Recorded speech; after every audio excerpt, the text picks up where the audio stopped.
here with you, join you today, and be capable and effective advocates for municipalities across the province. You do such a good job of that. And thank you to members for everything you do for your communities to ensure Alberta remains the best place to live and work and raise a family. Every single one of you works incredibly hard for Albertans, growing our economy and ensuring we enjoy world-class public services. And when disaster threatens, you go beyond that. You do whatever it takes to help rescue people, shelter them, and support them as they rebuild. That's been very clear over the past few months during the devastating wildfire season. From the first sign of smoke, you have been amazing allies.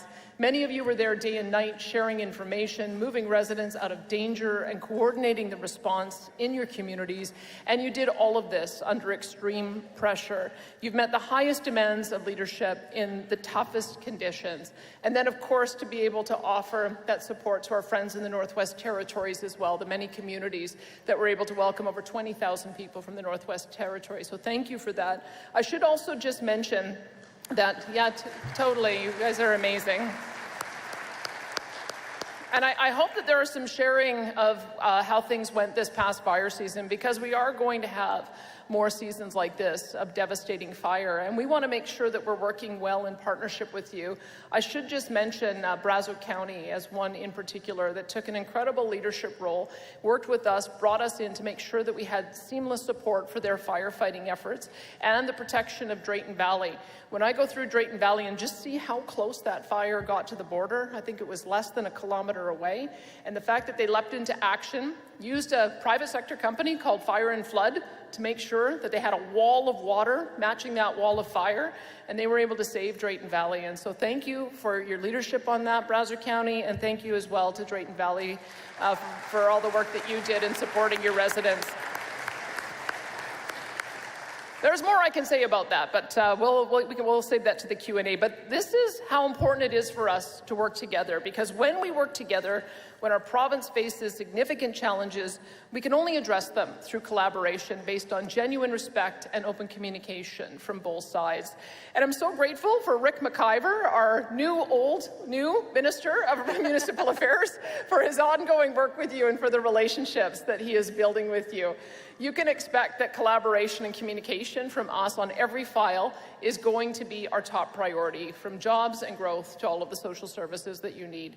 The global economy is changing quickly as investors look for safe, reliable destinations with good returns. And Alberta's government is making sure conditions are right to draw them in. We've cut red tape by 32%, just shy of our target of a 1/3 reduction. And now every industry is benefiting from a leaner, more flexible regulatory framework. And we've reduced the business tax down to 8%, 30% lower than our most competitive province. And this gives Alberta a combined federal-provincial rate lower than 44 U.S. states. It's a great start, but anyone looking to invest here is also going to consider permitting.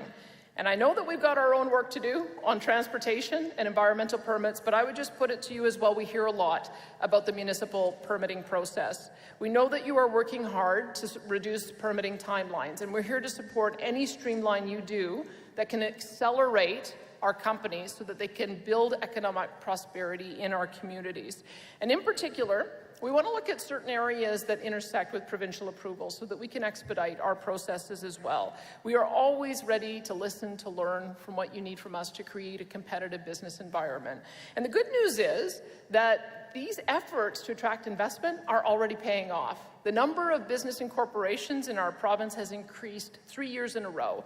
Private sector investment increased by 13.1% last year over 2021. And over the last 12 months, Alberta's labour market has outperformed the rest of Canada in terms of job gains.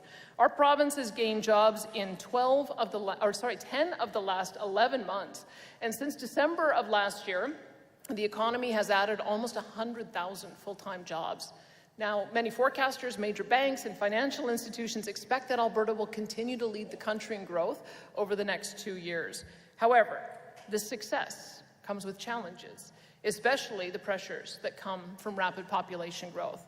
So far in the 2023 census year, we have seen a net gain of nearly 30,000 people who've moved to our province from the rest of the country, and tens of thousands from around the world, exceeding the previous high that we saw in 2006. And these new arrivals are putting added pressure on available housing. And that's why we are going to work on both addressing two problems, both affordable housing and housing affordability, which you'll hear me refer to as attainable housing. And Minister of Seniors, Community and Social Services, Jason Nixon, he's here today as well. He is doing that by ensuring that we work with our partners to build capacity within the affordable housing system. Over the next 10 years, Alberta will spend more than $9 billion with our partners on affordable housing for low-income Albertans. That translates to 25,000 new affordable housing units by 2031. And this work is already underway across our province. Over 4,500 units of affordable housing has been built since 2019, and a further 1,100 units are being built right now through our Affordable Housing Partnership Plan. In addition to those new units, we recently announced an additional $16 million in capital maintenance and renewal in affordable housing to bring units back online, bringing our total investment for capital maintenance and renewal this year to $110 million.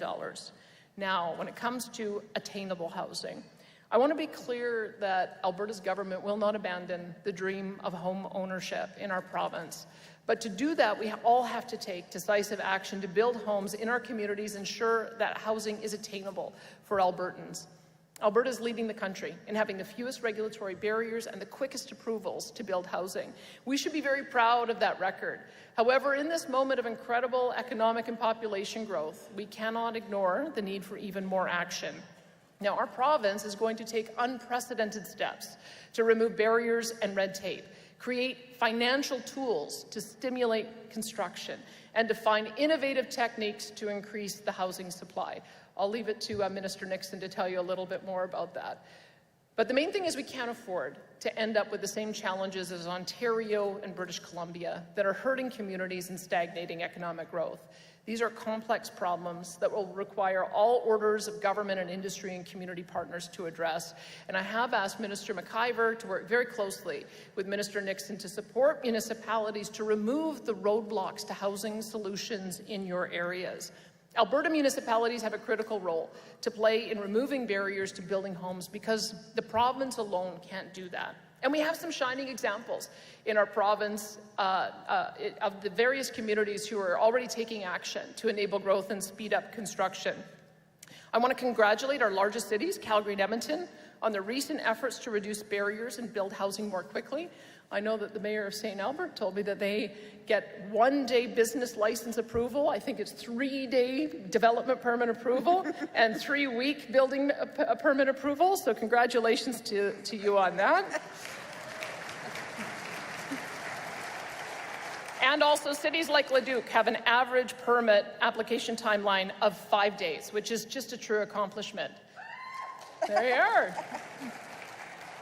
And those of you who are having similar success, let me know, because I will give you a shout out in future speeches as well. But in some communities, we also know that it can take months or even years to complete a simple zoning or issue a building permit.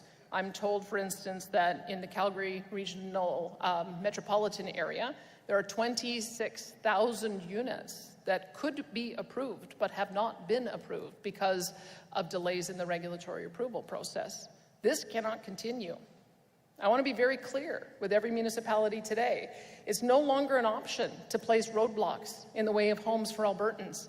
It's time to remove red tape, reduce permit timelines that slow down housing projects, and act with ambition to build our communities. This province is taking action, and we will watch very closely to ensure that municipalities are following suit so that we can face this housing crisis together.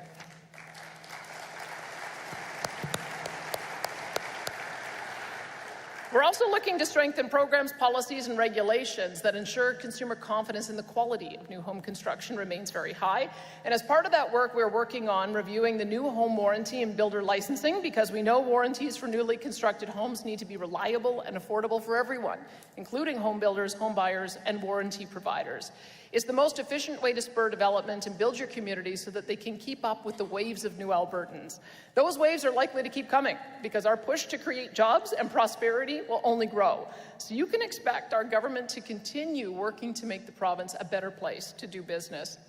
as well as ensuring we're working with you on issues facing your communities and residents. I know there are many other issues and concerns that you want to raise, and I'm glad to talk to you more about them today and in the future. My promise to you is that our doors and our ears are open. I'll be answering your questions, and I want to thank my cabinet colleagues for joining us in the upcoming ministerial dialogue session. Whether you're looking for help for your specific communities or a whole region, we will listen. We will work with you individually, with Alberta Municipalities leadership, and with the entire organization. And we will put in the time and the effort for as long as it takes to get the job done. Albertans deserve nothing but the best from their governments, and we'll provide that together. We've always shown that we can count on each other through a crisis, and that's why I'm confident that we can do great things for the province that we love in the years ahead. Thank you, and now let's get through your questions.